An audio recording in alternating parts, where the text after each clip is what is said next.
जय भीम दोस्तों। Exam dear में आप सभी का दिल खोल कर स्वागत है।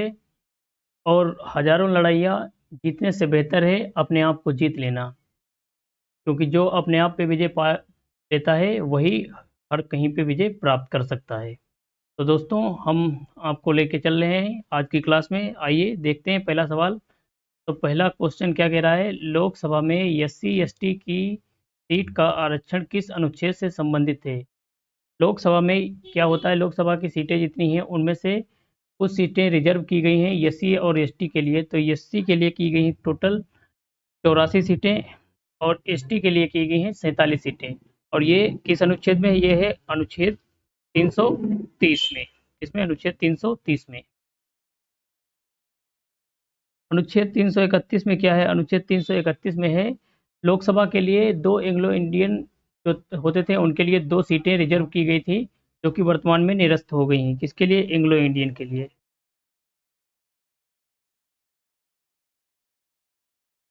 जो वर्तमान में निरस्त कर दिया गया है, क्योंकि एंग्लो इंडियन ही अब लगभग समाप्त हो चुके हैं।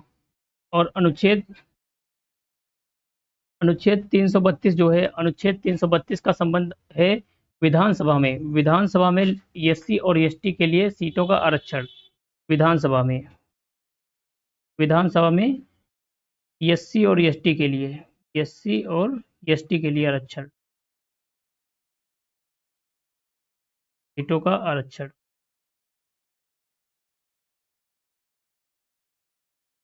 अनुच्छेद 334 क्या कहता है? अनुच्छेद 334 कहता है कि ये जो लोकसभा और विधानसभा दोनों जगह आरक्षण है एससी और एसटी का, ये 2030 तक बना रहेगा। ये किसमें है? 2030 तक बना रहेगा अनुच्छेद 334 में।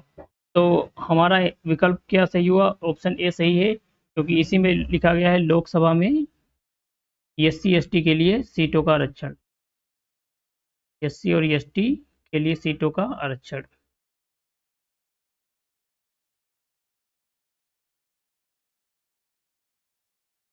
अगले सवाल पे चलते हैं।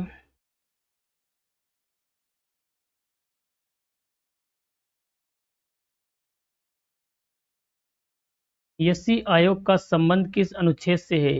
जो एससी आयोग होता है उसका संबंध किस अनुच्छेद से है? तो पहला विकल्प देखिए क्या है। पहला विकल्प है अनुच्छेद 335। 335 में क्या होता है? 335 में होता है एससी और एसटी। एससी एसटी जो होते हैं इनके नौकरी में प्रमोशन, नौकरी तथा प्रमोशन में आरक्षण होता है इनको। नौकरी और प्रमोशन में, नौकरी और प्रमोशन में आरक्षण होता है। किसमें? अनुच्छेद 335 में। और अनुच्छेद 338 जो है, अनुच्छेद 338 यही हमारा इसी में होता है एससी आयोग। तो एससी आयोग जो था ये आपका 65वां संविधान संशोधन होता है। 65वां संविधान संशोधन उसके अनुसार जोड़ा जाता है। और अनुच्छेद 338 अनुच्छेद 338 का है एसटी आयोग। एसटी आयोग, इसमें क्या है? एससी आयोग और इसमें एसटी आयोग। ये एसटी आयोग जोड़ा गया था 89 संविधान संशोधन के तहत।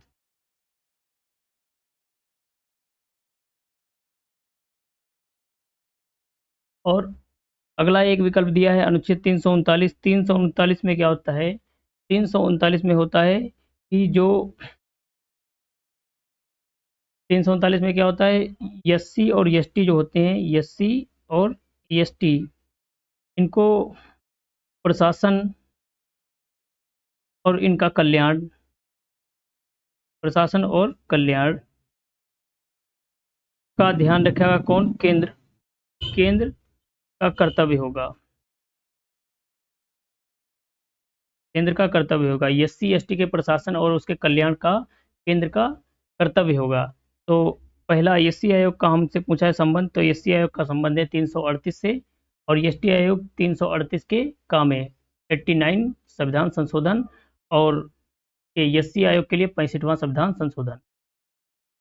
चलिए अगले सवाल पे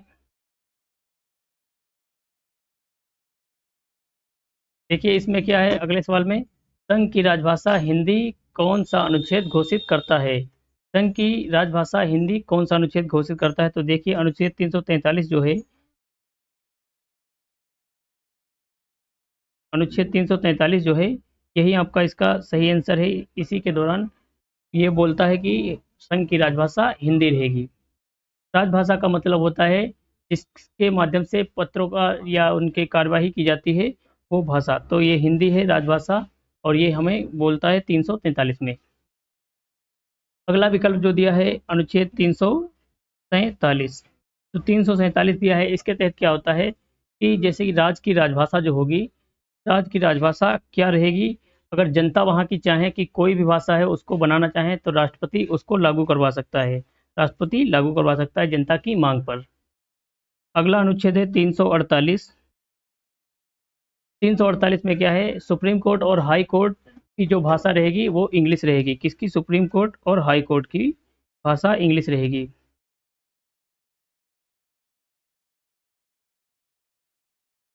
अनुच्छेद 350 का का में क्या है? 350 के का में प्राथमिक शिक्षा जो दी जाएगी, जो छोटे कॉलेजों में दी जाती है, स्कूल में, वो मातृभाषा में दी जाएगी। मातृभाषा क्या होती है? मातृभाषा जो गांव में, गांव के क्षेत्र में बोली जाती है, मतलब जहां रह रहे हो वहीं जो भाषा ज़्यादा प्रचलित है उसे ही मातृभाषा बोलते हैं। मातृभाषा में शिक्षा दी जाएगी। कौन सी? प्राथमिक शिक्षा। प्राथमिक शिक्षा मातृभाषा में दी जाएगी। ये किसमें? अनुच्छेद 350 में।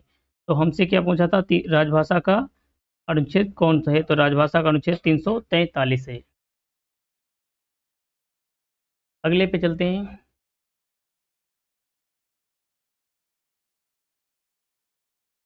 वर्तमान में 8वीं अनुसूची में कितनी भाषाएं हैं?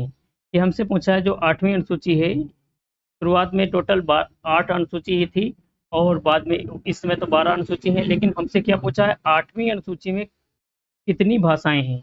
8वीं अनुसूची का संबंध भाषाओं से है, और उसमें वर्तमान में कितनी भाषाएं हैं? तो वर्तमान में है उसमें 22 भाषाएं। कितनी? 22। लेकिन शुरुआत में कितनी थी? शुरुआत में थी इसमें 14। शुरुआत में 14 भाषाएं थी। फिर सिंधी को जोड़ा गया। इसको सिंधी एक भाषा है। सिंधी को जोड़ा गया। 21वां संविधान संशोधन। 21वां संशोधन।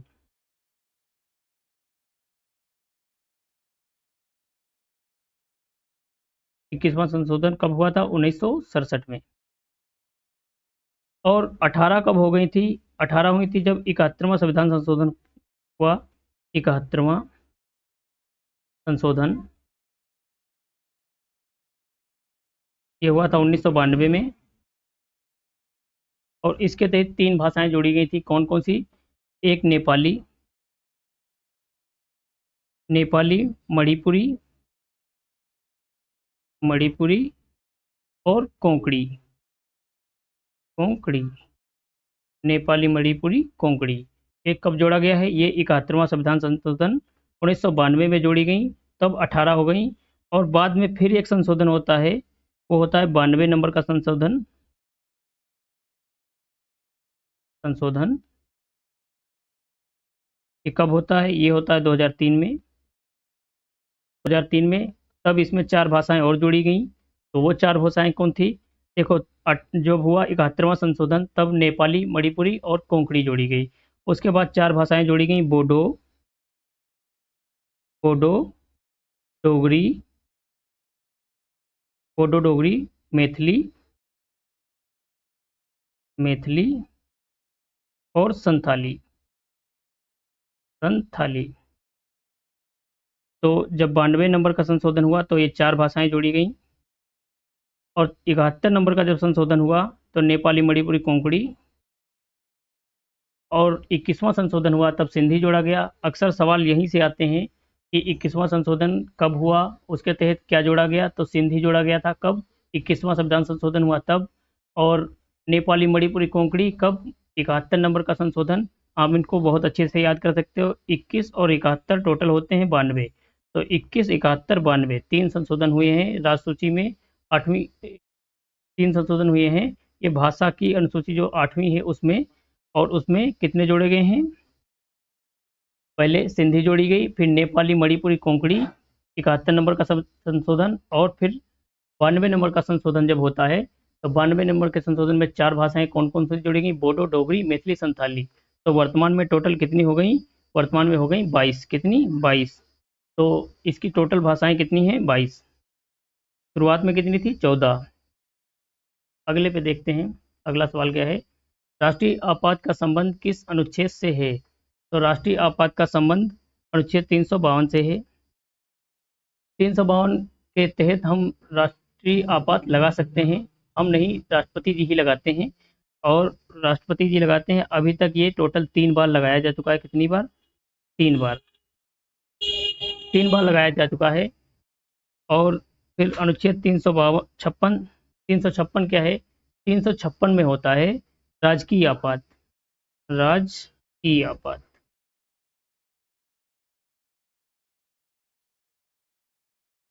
राजकीय आपात।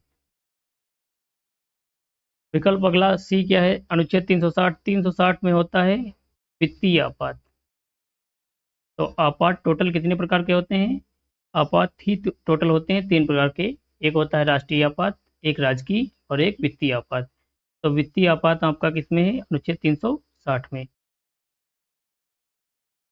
अनुच्छेद 359 में क्या होता है? 359 में होता है जब आपातकालीन की स्थिति होती है, तो अनुच्छेद 20 और 21 को छोड़ के बाकी जितने भी मूल अधिकार हैं वो सभी निलंबित कर दिए जाते हैं। अगला देखिए, संविधान संशोधन किस अनुच्छेद में है? तो संविधान संशोधन का संबंध अनुच्छेद 368 से है। ये कहाँ से अपनाया गया? ये दक्षिण अफ्रीका से। दक्षिण अफ्रीका से।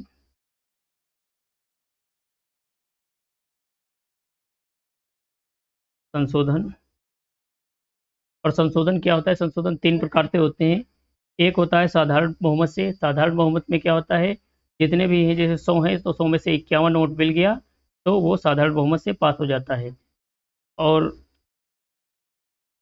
दूसरा प्रकार क्या होता है? विशेष बहुमत।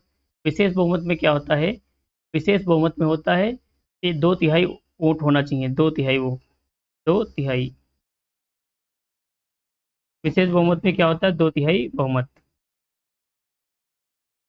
और तीसरी प्रकार से जो संशोधन होता है उसमें क्या होता है? उसमें होता है 2/3 बहुमत तो होना चाहिए, साथ में जितने भी राज्य हैं उसमें से आधे से ज़्यादा राज्य भी उसके साथ में होना चाहिए। तो 3 प्रकार के संशोधन होते हैं। अगला देखिए, अगला सवाल देखिए क्या है? अब तक की सबसे बड़ी संवैधानिक पीठ कौन सी है? संवैधानिक पीठ का मतलब होता है कितने जज हैं। जो किसी भी फैसले में मत कभी कभी ऐसा हो जाता है कि एक जज नहीं बैठता है, तब बैठते हैं विषम संख्या में 1 या 3 या 5 या 7 ऐसे करके, तो उसे ही संवैधानिक पीठ बोलते हैं। तो हमसे पूछा गया है संवैधानिक सबसे बड़ी पीठ, तो सबसे बड़ी पीठ कौन सी है? केशवानंद भारती। केशवानंद भारती में क्या होता है? टोटल 13 जज होते हैं। 13 जज होते हैं। किसमें? केशवानंद भारती में 13 जज होते हैं। और पहला विकल्प इसमें क्या दिया है? पहला विकल्प दिया है सज्जन सिंह विवाद। जो सज्जन सिंह विवाद था, इसमें क्या होता है? इसमें बोला जाता है कि संसद जो है, ये संसद मूल अधिकार में तो संशोधन कर सकती है, उसके साथ साथ संविधान में कहीं भी संशोधन कर सकती है। तो सज्जन सिंह का जो फैसला आया था उसमें यही बताया गया था कि संविधान में कहीं भी संशोधन कर सकती है। कौन? संसद। और अगला गोलकनाथ जो होता है, गोलकनाथ विवाद, ये दूसरी सबसे बड़ी पीठ है वर्तमान में। दूसरी सबसे बड़ी पीठ है और इसमें कितने? 11 जज बैठे थे। 11 जज बैठे थे। इसमें क्या बोला गया था? इसमें बोला गया था कि संविधान मूल अधिकार में संशोधन नहीं कर सकती है। जो संसद होता है ये हमारे मूल अधिकार में संशोधन नहीं कर सकता है। गोलकनाथ में क्या बोला गया था? मूल अधिकार में संशोधन नहीं कर सकती है संसद। और सज्जन सिंह में बोला गया था कि कर सकती है। केशवानंद भारती जो होता है, जो हमने अभी, यही हमारा आंसर है। केशवानंद भारती में क्या होता है? 13 जज बैठते हैं, फिर एक बार विवाद होता है और इसमें बोला गया है कि मूल अधिकार में संशोधन कर सकता है संसद। क्या कर सकता है? मूल अधिकार में संशोधन कर सकता है, लेकिन मूल ढांचे में परिवर्तन नहीं होना चाहिए। मूल ढांचा जो संविधान का जो शुरुआत में बनाया गया है उसमें परिवर्तन नहीं होना चाहिए, बाकी आप कहीं भी संशोधन कर सकते हो। तो ये क्या बोला है 13 जज वाली पीठ ने, जो वर्तमान में सबसे बड़ी पीठ है। अगला विकल्प क्या दिया है? मिनर्वा मिल। मिनर्वा मिल में क्या होता है? इसमें सुप्रीम कोर्ट ने कहा है कि संसद को इतनी शक्ति है कि मतलब अधिकतम ज़्यादा शक्ति नहीं दी गई है। संसद को संविधान में संशोधन की शक्ति सीमित है। संसद को संशोधन करने की जो शक्ति है ये सीमित है। संशोधन करने की शक्ति सीमित है। शक्ति सीमित है। ये नहीं कि जो मन में आया वहाँ संशोधन कर दिया, ऐसा नहीं होता है। तो हमारा विकल्प यही कौन सा सही है, केशवानंद भारती, ये वर्तमान में सबसे बड़ी पीठ है। और दूसरी दूसरी दूसरी है आपकी गोलकनाथ विवाद वाली, जिसमें 11 जज थे, वर्तमान वाले जो बड़ी है सबसे उसमें 13 जज थे। चलिए चलते हैं अगले सवाल पे। अगला सवाल क्या है, इनमें से कौन सी भाषा शास्त्रीय भाषा में शामिल नहीं है। तो देखिए शास्त्रीय भाषा क्या होता है। शास्त्रीय भाषा जो आज से लगभग 1500 ईसा पूर्व की जो भी भाषाएं थी जो वर्तमान में हैं, उन्हें ही शास्त्रीय भाषा का दर्जा मिला है। जो वर्तमान में 6 हैं, जिनको 2004 से लागू किया गया था। और ये 6 भाषाएं कौन कौन सी हैं, एक तो है देखिए कन्नड़,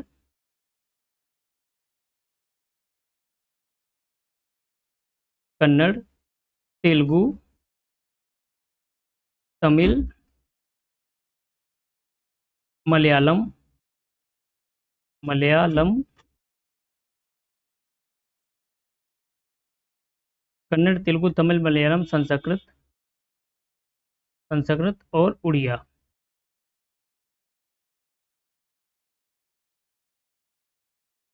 ये जो 6 भाषाएं हैं ये आपकी शास्त्रीय भाषाएं हैं, और इनमें से जो इन विकल्प में नहीं है वही आपकी इसका सही आंसर हो जाएगा, क्योंकि हमसे पूछा क्या है, शास्त्रीय भाषा में शामिल नहीं है।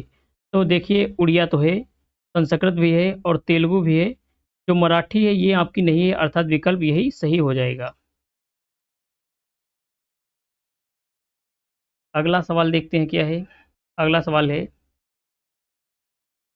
कौन सी भाषा हमारे संविधान की 8वीं अनुसूची में शामिल नहीं है।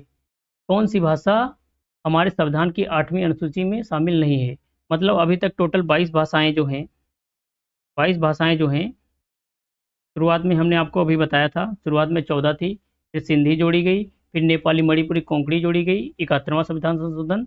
और फिर 92 नंबर का संशोधन जो हुआ उसमें 4 भाषाएं कौन कौन, बोडो, डोगरी, मैथिली, संथाली जोड़ी गई।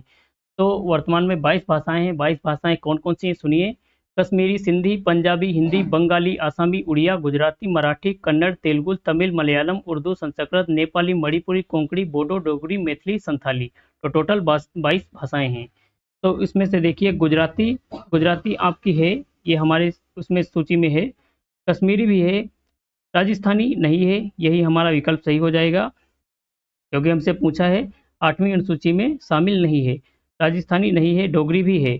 कौन कौन सी हैं आप अच्छे से ध्यान रखना, हम आपको किसी दिन अच्छे से याद कराएंगे। देखिए कश्मीरी, सिंधी, पंजाबी, हिंदी, बंगाली, आसामी, उड़िया, गुजराती, मराठी, कन्नड़, तेलुगु, तमिल, मलयालम, उर्दू, संस्कृत, नेपाली, मणिपुरी, कोंकणी, बोडो, डोगरी, मैथिली, संताली। जिसमें आपको ध्यान क्या रखना है, ध्यान यही रखना है कि संशोधन के बाद कौन कौन सी आई थी। और अक्सर सवाल इससे भी आता है, और इस प्रकार से नहीं आएगा तो संशोधन से ही पूछेगा। तो संशोधन में क्या पूछता है, संशोधन में पूछेगा 21वां संशोधन कब हुआ था, तब कौन सी जोड़ी गई थी। जब 21वां जो हुआ था तब आपको सिंधी जोड़ी गई थी, सिंधी भाषा। 71 नंबर का संशोधन जब हुआ था तब आपको 3 भाषाएं जोड़ी गई थी। फिर ट्रिक हम बोलते हैं नमक। और लेकिन आपको याद करना है नेपाली, मणिपुरी, कोंकणी। कौन कौन सी, नेपाली और मणिपुरी और कोंकणी। फिर 92 नंबर का संशोधन होता है जिसमें 4 भाषाएं जोड़ी जाती हैं। कौन कौन सी, बोडो, डोगरी, मैथिली और संथाली। तो टोटल कितनी भाषाएं हैं, टोटल भाषाएं हैं 22, किसमें, 8वीं अनुसूची में। अगला देखिए क्या है, निम्नलिखित में से किस राज्य ने संस्कृत भाषा को राज्य की द्वितीय राजभाषा का दर्जा दिया। हम आपको बता दें, राजभाषा का मतलब होता है जिसके हम संसद में या उसके संसद में जो भी कार्यवाही चलती है, पत्र लेखन, कार्यालयों में, सचिवालयों में जो भी पत्र लेखन होता है जिस भाषा में, उसे ही राजभाषा कहते हैं। जो पत्राचार जिसके माध्यम से होता है तो वही होती है। लेकिन हमसे पूछ क्या रहा है, किस राज्य ने संस्कृत भाषा को राज्य की द्वितीय राजभाषा घोषित किया है। तो इसको किया है किसने, उत्तराखंड ने। किसने, उत्तराखंड ने। उत्तर प्रदेश में कौन कौन सी दो भाषाएं हैं? राजभाषाएं दो हैं, एक तो हिंदी हिंदी और दूसरी उर्दू। हिंदी और उर्दू। बिहार में हिंदी है। उत्तराखंड में हिंदी और उर्दू नहीं, हिंदी और संस्कृत। अभी हमने बताया संस्कृत।